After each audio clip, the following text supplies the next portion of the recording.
such an asshole!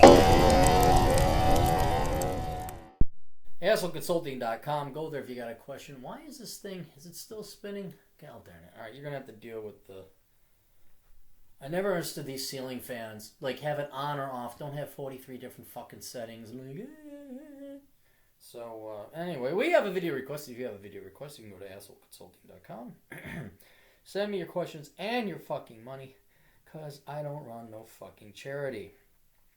Hey, asshole. I'm requesting a video from you in your ranting style about how modern men relate to modern governments when it comes to competing and providing for women, and how this affects society at large.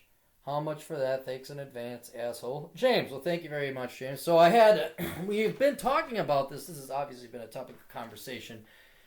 And I don't think it's been crystallized, although I think through various discussions and emails and articles and conversations, we kind of all know what's going on. So I'll try to summarize it here, and then we'll probably have some practical takeaways for what role do men have in a society where their traditional roles have been supplanted or obsoleted by the government. Okay, so the first thing is an overview. Let's explain. It is not through malicious intent or evil, at least for the majority of women, that government has replaced men or is currently on the route to replace men. It wasn't done on purpose. I think what happened is with Western civilization, advances in free market and capitalism, we were so successful, especially past post-World War II. We started looking around and saying, okay, we got all this money, we could afford all these things, wouldn't it be nice to? And then pick any one of very noble and legitimate causes. Close the wage gap between minorities and whites. Okay, yeah, we want to bring up everybody's standard of living to whites, preferably, ideally, Asians or Jews.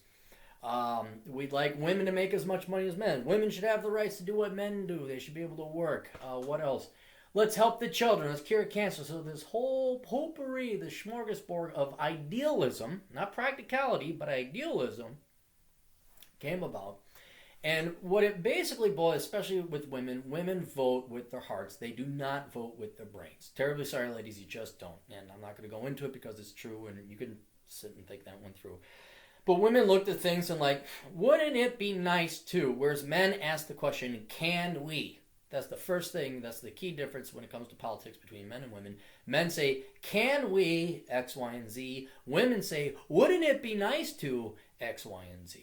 So women are saying, wouldn't it be nice to take care of the children? Wouldn't it be nice if women could do the exact same thing as men? Wouldn't it be nice? Would it be nice? Wouldn't it be nice? And so what we've done is we voted in, or women predominantly, disproportionately, men vote this way too sometimes, but not the majority.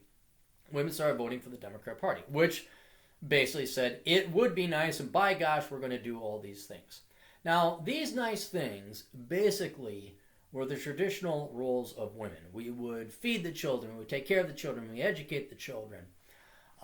And then how are we going to finance it? Well, traditionally, the father would go work, and he would be the financier. He would fund this entire operation. Well, women came in and said, well, would it be nice if the government did this? Yeah, it would be nice, but it's not reality. So all of a sudden, you start voting unconsciously, unintentionally, not maliciously, to replace and supplant the role of men with the state. And whereas maybe there were noble and honorable aims and goals to do that, what has happened now, quite unintentionally, is you've obsoleted men. Men have no real point and purpose anymore in life. Now, this doesn't mean all men have been replaced by the government. This doesn't mean men don't have purpose or agency. But they do absolutely compete against the government for what traditionally we competed against other men for, and that was women. That was to have families, to have children. So I've taken some notes here, and let's just go through it. Now, another thing. There are, however, nowadays, fast forward, this is not the ideal 1950s. Post-feminism, post-60s, 70s feminism, just the most evil, disgusting group of vile human beings, these feminists. They are malicious. All right? So there are two forces driving, this is the overview still driving men out of their traditional roles and basically replacing us with a government check. So one is the good intentions of non-malicious women. Then you have malicious women who really do hate men. And their goal, and I want this to be very crystal clear what the goal is. This is not conspiracy. They want to be able, to have a family, to have a life, to have resources without sex. That's basically what it is. They don't want to deal with a man. They don't want to deal with having sex. They are really weird warped people. They don't like love. They don't like compassion. They don't like others.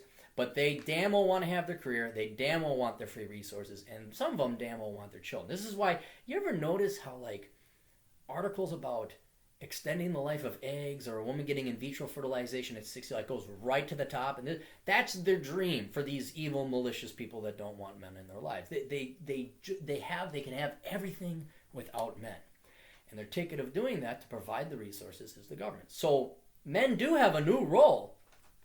That is, we work all the economic production up to pay for this shit for children that aren't ours. So it could come, for some women, not all, of course not all, and some women absolutely love their husbands, their tradition. I'm not talking about you ladies, God bless you. But there are some women where their goal, their dream, is to have basically men be a slave class, where they do all the work, we do all the STEM, we do all the engineering, all the mining, all the real shit, and these girls have these fake jobs like, oh, I'm a women's studies professor, or a professor in general, oh, I'm a social worker, oh, I'm a nonprofit, and they believe this is a real thing. And then they still get to have their kids, and it's all paid for with taxation derived from the real economic, genuine production that the men are making. So, and then what do we get out? Well, men get nothing. We get high levels of taxation. We gotta go study the hardest shit. We gotta keep the lights on, and then women get to play, the evil, malicious ones get to play. Look at me, I'm queen bee of the shit pile. So that is kind of the overview of what's happening. I would say most women are not conscious they're doing this. They are unaware that they are doing this. They, again, have good feelings, good intentions. They simply like the practicality. Some women, more on our side, are traditionalists, like banging on the drums. They've asked about Judgy Bitch, the Honey Badgers. There are women out there, and just a lot of the traditional housewives that watch this channel and all that. You girls are out there, but then do not be mistaken. There are evil, vile women, and men too, called feminists, who really just want men to be a slave class, pay for their fucking shit. And then what's worse is not only that they're paying for their children in vitro fertilization, but to pay for this ego trip that they have these, quote, professions, and they don't produce a lick of good for society. Nobody wants this shit. Kind of an idea to tell if your job's worthless is if the government has to put a gun to your head to pay for it, like taxes, and I know police and cops and those are military. That's real jobs, but this potpourri of bullshit that has been nothing more than basically a huge employment affirmative action program for women. That's the stuff I'm talking about. But that's where they live. So that's where those evil feminists live. So that's what's going on now. How do men compete? If the black community is any proxy or indication or canary in the mine, you don't. Women have the dream. They have unlimited resources without sex. Oh my God, it's a woman's wet dream come true.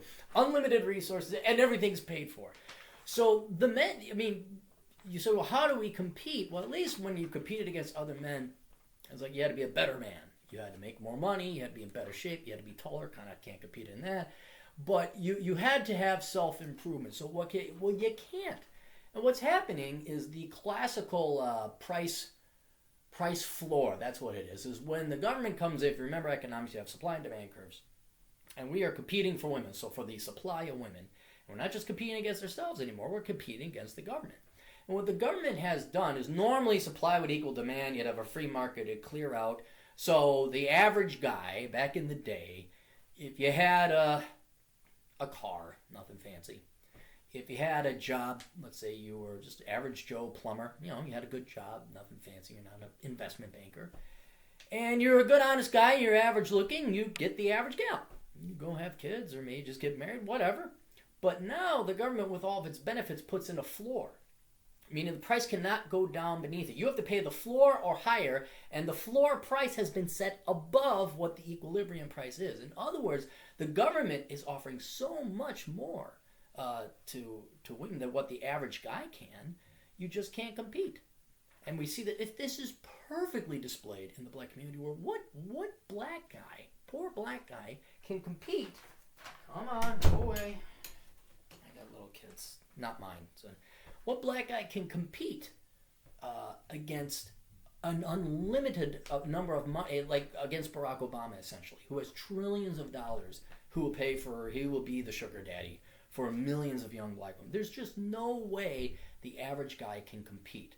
So now women, since they have everything paid for in terms of food, and it's not just for kids, food, clothing, shelter, education, affirmative, everything is taken care of. I mean, look at The Life of Julia. Remember that? Not documentary, that campaign or PSA. What purpose do women have for men anymore? They have no use for them. A government check will replace the vast majority of it. And unless the women actually like sex, heck, even then they can get that from multiple guys. They could go and play the field. They will still get that government check. There will be no financial strings attached. There will be no committed or romantic, like, no, you can't sleep with other guys. There's no more of those romantic strings attached that would typically come from a husband. They don't need. So how does a guy compete against it? Simple, you don't. Or you have to go above that price floor that the government has set. And then that's where, look, guys, we can't all be investment bankers. And we can't all be astronauts. And we can't all be surgeons. I mean, we should aim for that for other reasons, for self-improvement. But in terms of competition, we just cannot. The economy doesn't work that way. We also need to be ditch diggers. And frankly, I don't know about you, I don't want to spend the time to become a surgeon. I like being an asshole. It's kind of nice. I really like this job. So, maybe you just want to, maybe you're happy being a janitor. Shit, I know I could be happy being a security guard. But you know what? If you're going to be in the olden days, you would have to be a real loser not to get women. But even if you had, what was it, King of Queens, he's the UPS driver. That's TV. That's kind of sad. That's all right. But that guy ain't going to get any girls because you're a UPS driver. And there's very few women that are going to go for a man's heart of gold and whatever stability and support he can when they can just get a hell of a lot better. And not to mention the brainwashing, propagandizing, and what's it called? Lies they're told from school on. Like, you don't need them. Oh, it's horrible. So we have a mismatch in the market. And unless you're going to really go above and beyond the call of duty, to the point you're kind of sacrificing what you really want to do just so maybe you can have a wife, it's hard. It's hard. So, I'm just trying to look at that. So what are the social ramifications for this, all right? We can't compete unless we want to go into hyper competition. And what are the social ramifications? Well, first you have just a virtual scourge of single moms. It's predominantly single moms. There are some single dads out there. We could say single parents. But since, once again, we champion women in this society, at least the government, and that's where the money goes, it is just the worst thing, because then a whole host of other problems come in. Today's single mothers' children are tomorrow's carjackers, and it's true. Today's single mothers' children are tomorrow's single mothers and single fathers and deadbeats' dads, and it's true. And as we have more and more single parents and kids raised under non-nuclear dysfunctional families, we're going to have more and more taxation, more and more social problems, more and more crime that's going to drive up the cost, either directly through crime and parasitic, non-self-supporting individuals, or the fact that you're just going to need a government check to replace the husband, to replace the father. So the amount of demand for government services is going to go up, but where do we get that money? Funny you mention that. Because for the most part, those who have produced most of the value and most of the economic production in this world has been men. It's not women, it's men. When I say economic production, it has to be private sector production, because that's where the government gets its money. So you can't say, well, I'm a school teacher and I'm a social worker. Yeah, you're taking government money. Where'd you get the money? You got it from people who produce real shit that people don't need a gun put to their head for. iPhones, computers, video games. Not always, but predominantly, disproportionately, men produce the real shit that people want. There's food, farmers, Nah. So, why did men produce those things, though, to begin with? It was so we could get a wife, so we could impress the girls, so we could raise a family. But if that has been taken away, or is increasingly at higher rates taken away, or it's too hard to compete, men have a choice. Well, sometimes they don't. Sometimes the economic growth isn't there. Sometimes there are no jobs. And so if there are jobs, they're not high paying enough because the government has crowded out the private sector. Now we can't make enough money to support a family. Men are proposing later and later because we have, and by the way, we force everyone to go to college and take on an inordinate amount of debt. So guys, if you're a good guy, you're like, I can't afford kids. I can't get married. And so now later and later, proposing comes later and later. And I don't know if women don't see that as a huge signal that men just don't. But the larger point being, men couldn't even start. We couldn't start families if we wanted to. We can't afford it.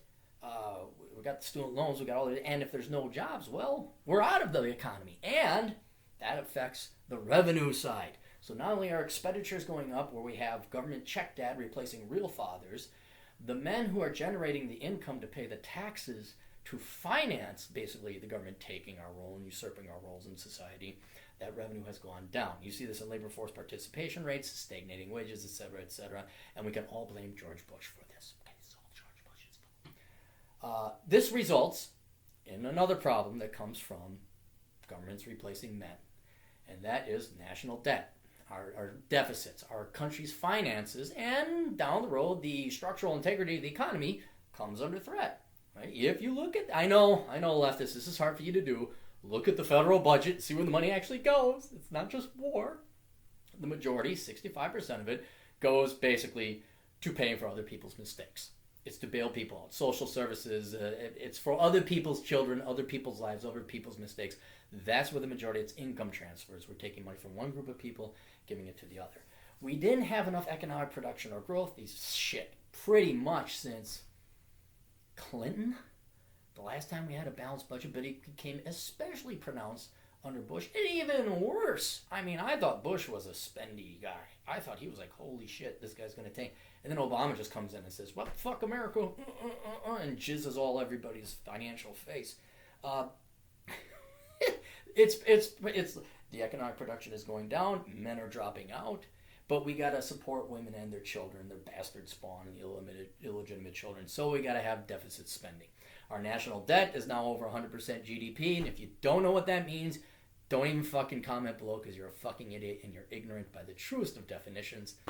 But this is another problem. And then if it gets too bad and we don't have the world's reserve currency, then we could look like Argentina or Venezuela. And that's when you might care, when there's no toilet paper in the shelves in the stores. But that won't happen because it's never happened before, right? So that's what can happen, the social ramifications. So we have that. Let me just go through and make sure. The scourge of single mothers. Oh, push for in vitro babies, like the push for surrogate children. That's always that. Socialism, more or less higher taxation to pay for everybody else's mistakes, and the government's become daddy.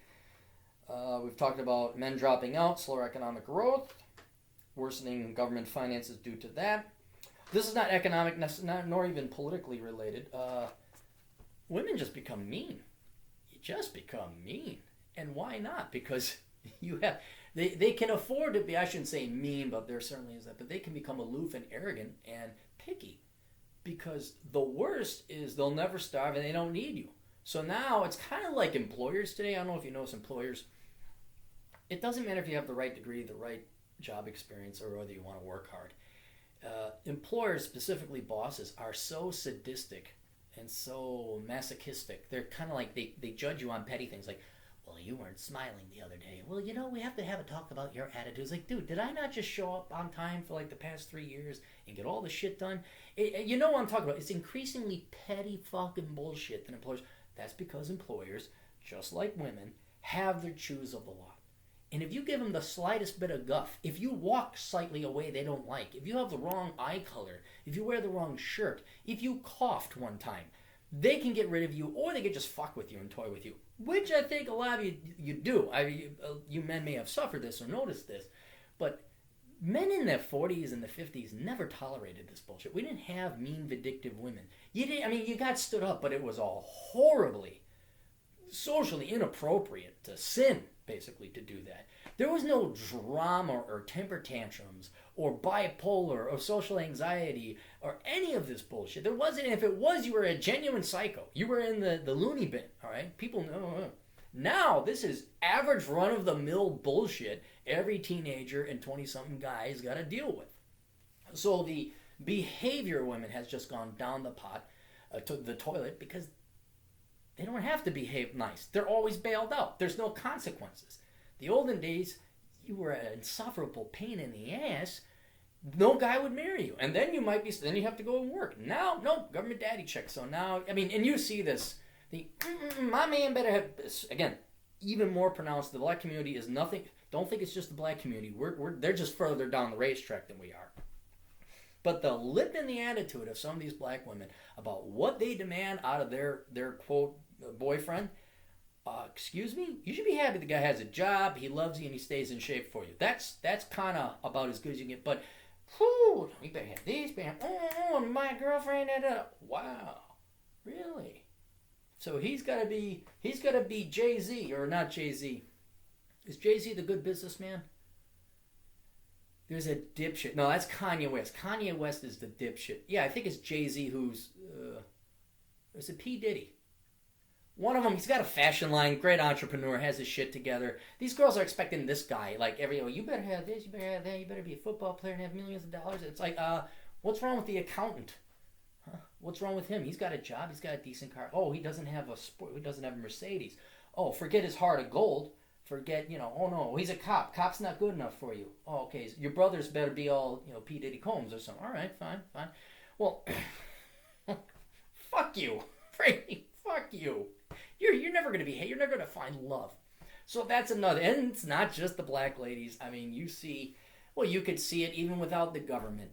You get these prissy little stuck-up bitches from the suburbs who have daddy paying for everything. Oh my God, have you dated one? I mean... Really, you want to find a girl that's poor, she knows who her dad is, and her parents are still in love, and they don't make over, like, cumulatively $100,000 a year. I mean, really, that's what you like to go for. Either way, it doesn't matter. Government has come in, and I feel really sorry for you millennial boys. My God, I can't imagine how spoiled. Between the parent money, the government loans, the student, and the just... everybody pulling out the stops to suck a millennial girl's metaphorical dick about how great they are just for going to college, for majoring in the world's dumbest shit. Oh yeah, that's going to have an effect on their attitude. It really is. And it spoils. Just spoiled. The epitome of the term spoiled rotten. That's where this comes from. So that's another drawback there as well. Men, you kind of see this. Women they don't get out of this unscathed. Women are wondering where all the real men are, and I've seen it. Like, I look at these millennial guys, and they're brought up by single mothers. Not all of them become carjackers and thieves. A lot of them become wimpy-ass fucking micro men. I mean, look, I'm no big guy, but honest to God, I look at their arms now. I look at the millennial guy's arms.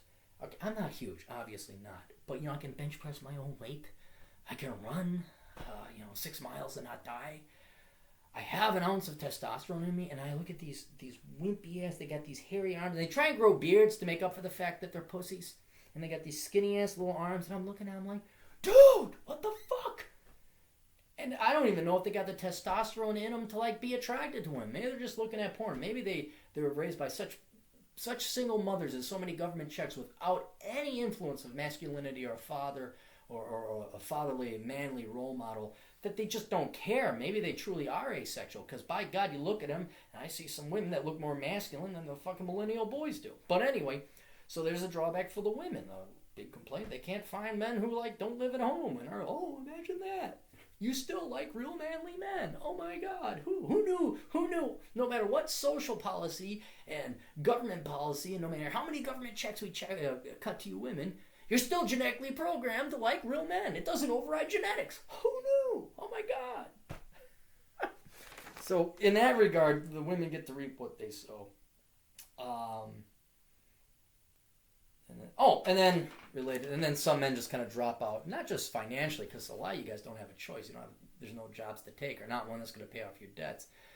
But a lot of them become like the herbivore movement, or they become minimalists. They say, forget this isn't worth it. And we see a lot of minimalism makes a lot of sense.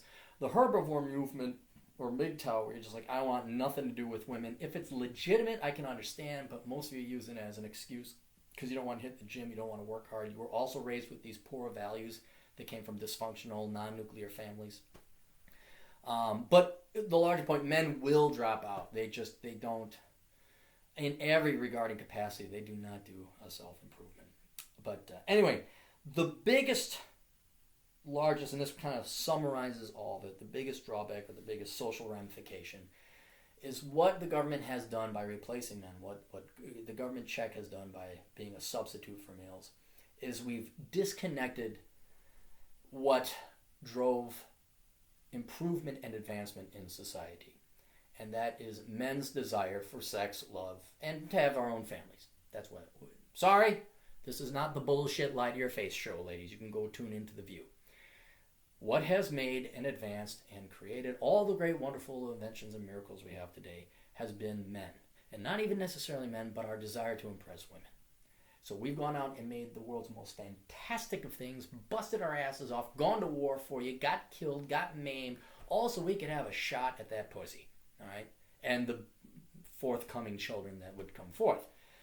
That's what we wanted. That's what men have since time immemorial, hardwired into the brains, have wanted, and now that has been taken away. And with that, so has the incentive to create awesome civilizations, advancements, innovations, anything else. You still get those nerds. I wrote about it in a post about Silicon Valley, how, and it's true, these nerds in Silicon Valley, they think finally, now that they've been nerds, what are you, 23 instead of 13? So for like 12, 13 years you've been a nerd, and you were told, yeah, once you make six figures, that magical six figures, and you drive your sports car, and then the girls are going to like you. Never mind, there ain't no girls in Silicon Valley. It's a fucking sausage fest. But you finally think you're going to get the girls in the end, and you find out they don't want nothing to do with you. They're going to go out with the douchebags that down over at whatever, LA or whoever. They're at the nightclub. Wait a minute, they're going after all the rich guys. What's going on? I'm rich. I am rich. Aside from you guys who are still producing and not going to get rewarded, men are dropping out. I mean, and for whatever reason, you see it in the minimalism movement, you see it in the MGTOW movement here, you see it in the herbivores over in Japan.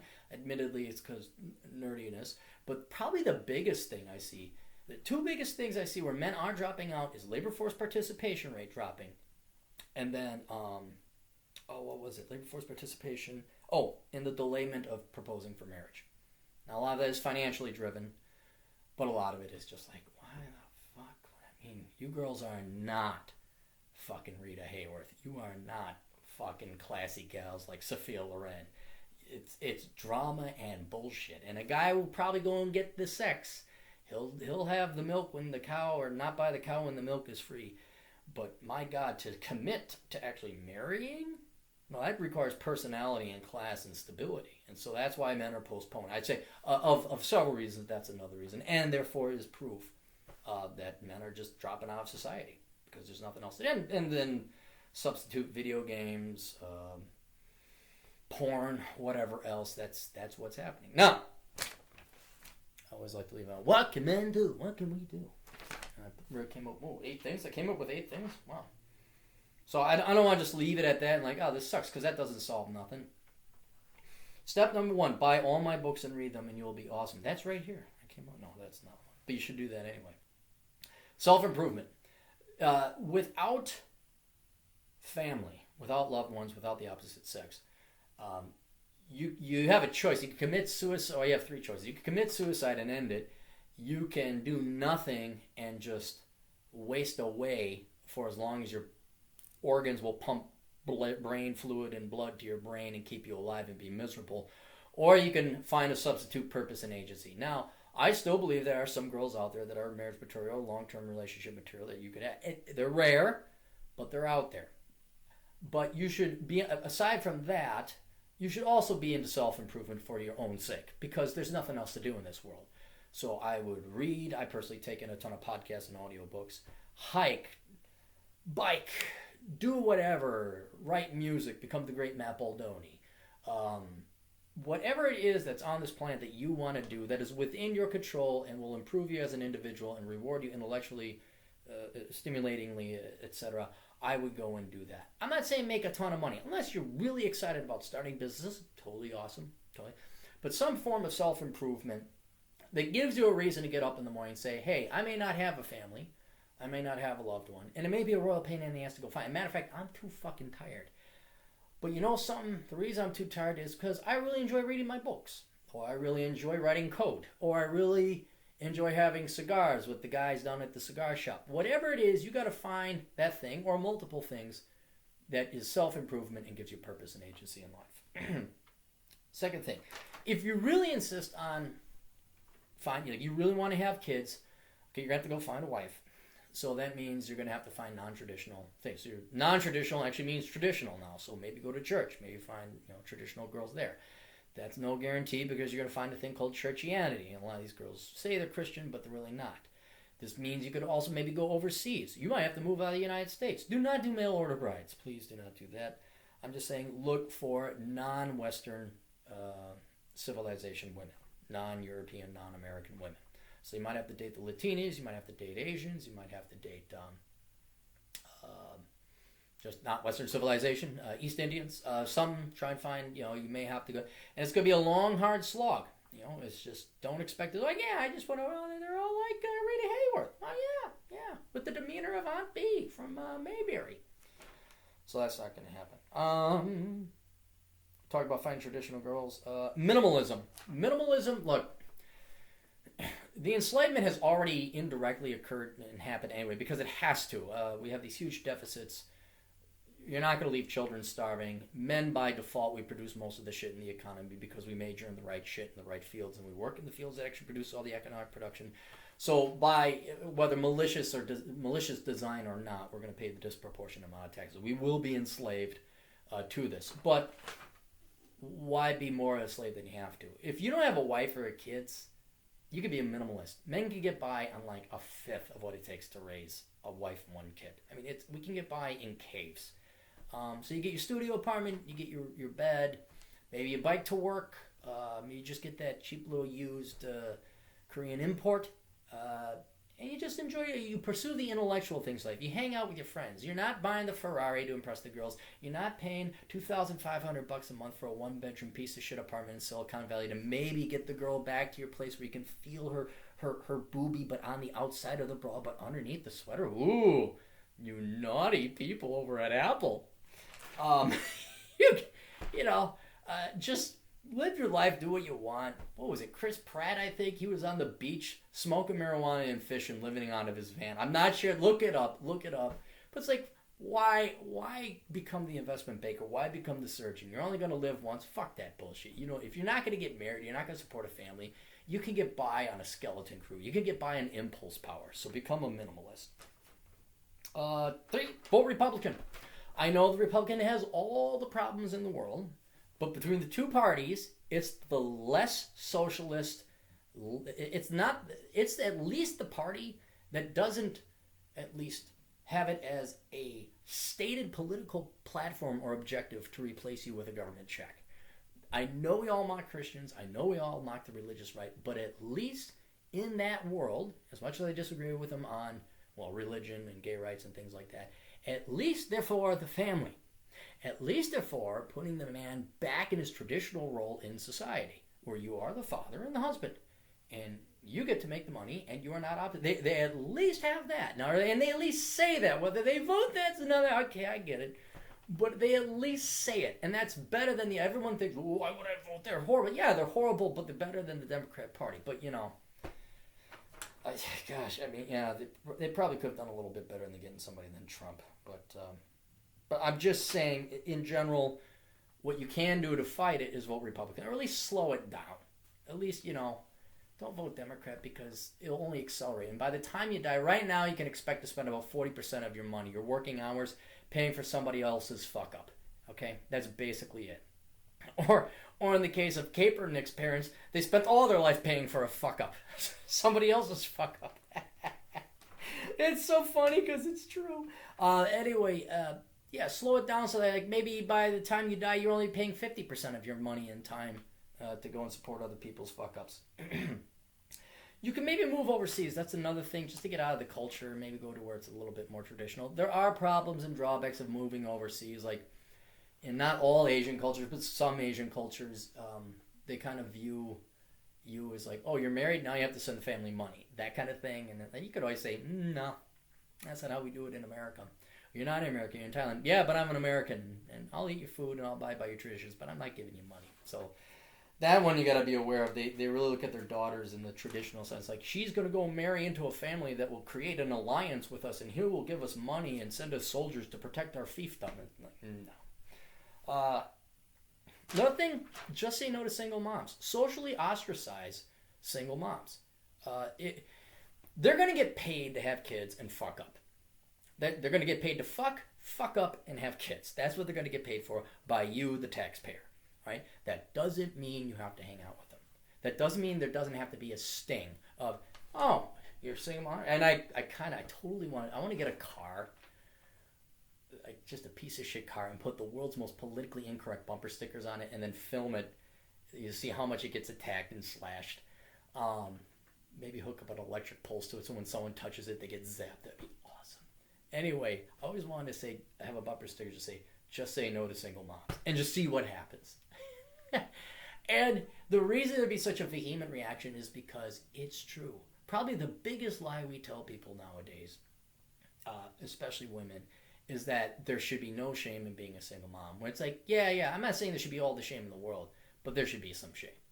Same thing with single dads. This is not to single out single moms. It's just that the overwhelming amount of money goes towards single moms, and then the amount of propaganda and celebration of heroic single mothers. It's like, well, yeah, heroic. You fucked up at least one kid's life, maybe more. That's why I take issue with it. But oh, you're a deadbeat dad. You didn't pay your child support. Fuck you. Get out of my party. Wait. What? You're a single mom? You're gonna go file for a divorce because you're just not happy? Get the fuck out of my house. I mean, I don't hang out with socialists. I do not hang out with liberals. I do not tolerate them. I make it sting. They may get all the government money in the world, but when you start kicking them out and there's social penalties and prices, like it would be, imagine if like an EBT card wasn't a small little credit card, but was a big honking ass thing that said EBT parasite on it, and we'd put it in different languages for diversity's sake, so because we don't want to just be ethno-European centrists. How much do you want to bet that's shame? That's what used to keep people off the government dole, is shame. Get the fuck out of it. There was a kid in our town. He's on disability. He's skateboarding all around. Just a douche. And he doesn't show up around no more because nobody talks to him. One guy kind of threatened him a little bit. But it's amazing what happens. And now that kid, he has no social life. Where's the social ostracization? There'll be a ton of support groups. Oh, and on the internet, you go girlism, and every woman's magazine will champion. But all it takes is one or two reminders where it's like, yeah, fuck you. No, I'm not bowing down and sucking your metaphorical dick because you spread your legs. Nope, not at all. There's some real victims involved here, and you're going to be reminded of that fact, at least while I'm around. And, matter of fact, you're an inferior fucking person compared to me, and I do not want to waste a second of my life with you, so get the fuck out of my life, and no, you may not come on my property, hang out at my bar, stuff like that. And then otherwise, ostracized socialists was the final one, because they're the ones that are enabling this. You got to stop the enablers. Like, nope. I'm not. Oh, would you like to play kickball? Sorry, we don't have socialists. Oh, would you like to get a cigar? Sorry, I don't smoke with socialists. I know it's not going to solve the problem, but at least maybe you get a stinger in them, and at least maybe you get them to think a little bit. Because I got news for you. It ain't going to be the Republican Party that starts to get like people who are on the socialist side of things. The non-malicious people, just the ignorant ones. You're not going to get them to wake up by the Republican Party saying, well, we'll be like the Democrats, but we'll only give you 93% of what you ask because we got to have some fiscal discipline. We can't have a government deficit of 10% GDP. We have to keep it at 8. Which again, for you Democrats and liberals and so, you don't know what the fuck that means. So, anyway, yeah, that's how men can compete against the government. I kind of, me personally, you guys know me.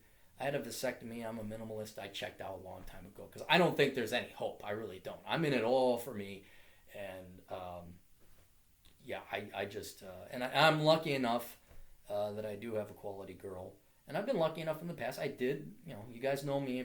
Maybe you don't, but what was it, Bachelor Pad Economics? I did the math. It's 1 in 100. I had to date 100 girls in order to get one that was marriage material. And to show you how bad it wasn't until I was almost 35 years old that I realized, holy shit, those were marriage material. And at the time, I'm like, nah, that's average. I could do better than that. I thought it was bad luck what I was doing. Man, there's a lot of shitty girls. And it's like, after a while, you start to say, hey, after you date 300 girls, maybe that's enough of a statistical sample to know that maybe the whole population is shitty. So, and the one that, like, shows up on time, has a job, isn't a leftist shitbag, isn't 800 pounds, like those 4 variables right there, that's a keeper in today's America. So that's what we got. I'd just be checking out though. I really, life is not, it's way too short to be competing against the government. So hope that helps out. Best of luck to all of you. Toodles.